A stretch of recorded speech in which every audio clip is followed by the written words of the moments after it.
南投第三个卫生所7月因为医生退休，转加做县内第3个无医生的卫生所。目前是在地2间私立病院咧支援。不过南投县的卫生局嘛表示，因为骹手无够，毋但是医疗服务，阁爱宣导公共卫生政策，要招医生来是阁较无简单。民众带囡仔去南投德山卫生所注意风社，但是讲到原本伫遮服务的驻诊医师，今年7月退休了后，甲担拢无新的医师来，民众是真烦恼，讲会影响到医疗服务。路途的那种时间就有差了啊，对啊。像如果到这里10分钟，到秀传要20分钟。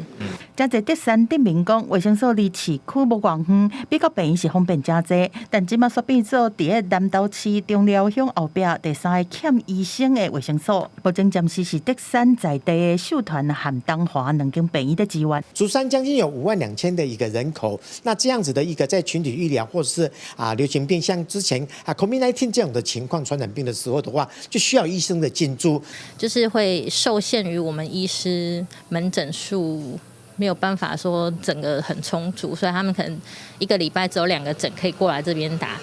疫苗。中部各县市的状况都无相同，亲像彰化县27个卫生所拢有驻诊医师，但是苗栗阁有7个卫生所是找无驻诊医师。另外，南投县本身连县府伫遐的南投市，对今年初甲打已经超过半年的时间，拢也阁招无袂到医生。卫生所的医师毕竟是公共卫生的服务，所以他负责的不会只有单纯他认为的医师该做的一个业务，他可能还有其他